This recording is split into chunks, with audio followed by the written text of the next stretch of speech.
So your president actually wanted to change the law to be able to make sure you could stay president beyond the age of 75 2 years ago? Actually, the president, using a lot of violence, a lot of patronage, a lot of bribery, and all the vices, changed the constitution because initially our constitution had a cap. A person would not run for president beyond the age of 75. Now, our president, having been president for 32 years, forced the constitution to be changed. As a member of parliament, the military attacked the parliament, beat up all of us, and somehow it was passed. So yeah, it was open for him to run. So sometimes people who speak out very critically against their political regime or try to bring in new thoughts are sort of swamped down with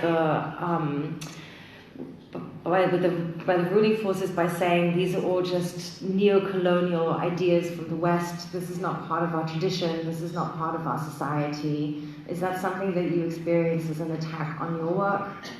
Certainly.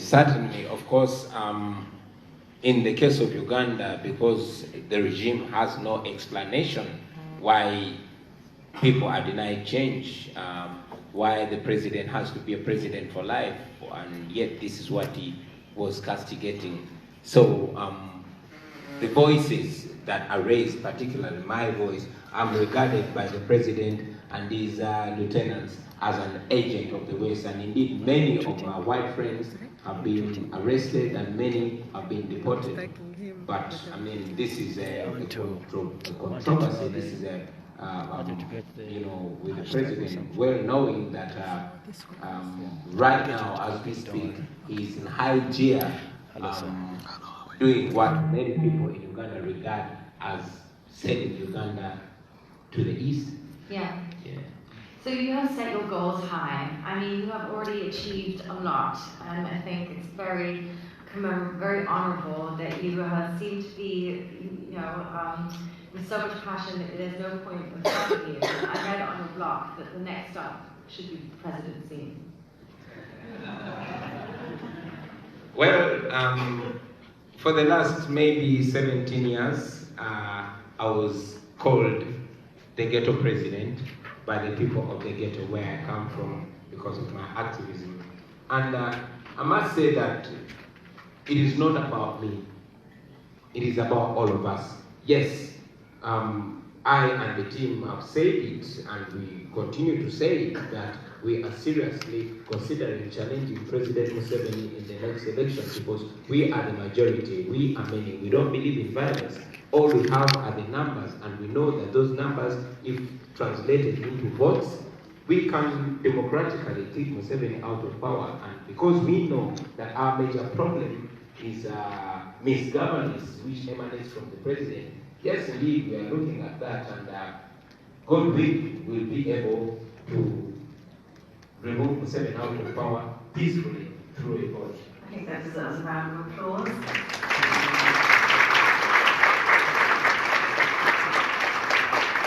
What can we do to support?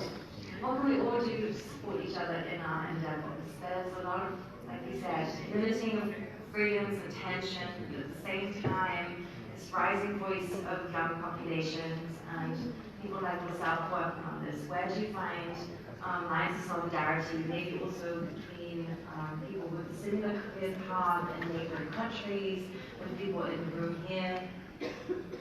Well, what friends all over the world do, in my opinion, is to keep their eyes on us, not to take their eyes on us, because the biggest problem we've been having over the years is the feeling of suffering in the dark. We have a leader that has been presenting itself as a Democrat while stifling on the freedoms and rights of the people back home. And I believe my biggest contribution has been to shine a light on all these atrocities. So my request continues to be to the friends out there is keep your eyes on us. If the world keeps its eyes on Uganda, even we, the leaders, will be held accountable. We won't be able to disrespect and abuse our people. And indeed, it will hold all these other leaders accountable, because what the despots all over the world fear is the eye of the outside world. So the most important thing that we can achieve from the rest of the world is attention, is to have their attention, and the rest, as Ugandans, as Africans, we can do it. I think that's another item of something to dig deeper into, seeing that we have 3 different regions represented once our third guest joins us today in such a room of internationally inspiring minds, as I said during the introduction. Just maybe one quick last question on the topic of solidarity. I had the pleasure of meeting some amazing people from different African countries in the last couple of years, people like Muwonge in Kenya,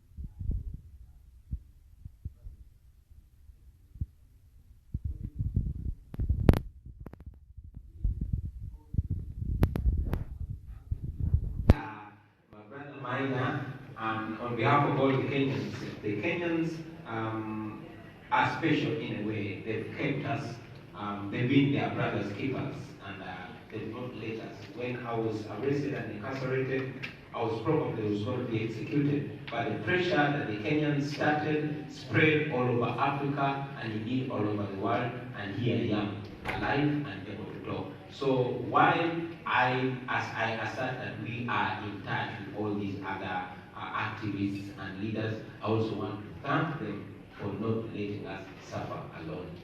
Thank you. I think this goes out to all of you.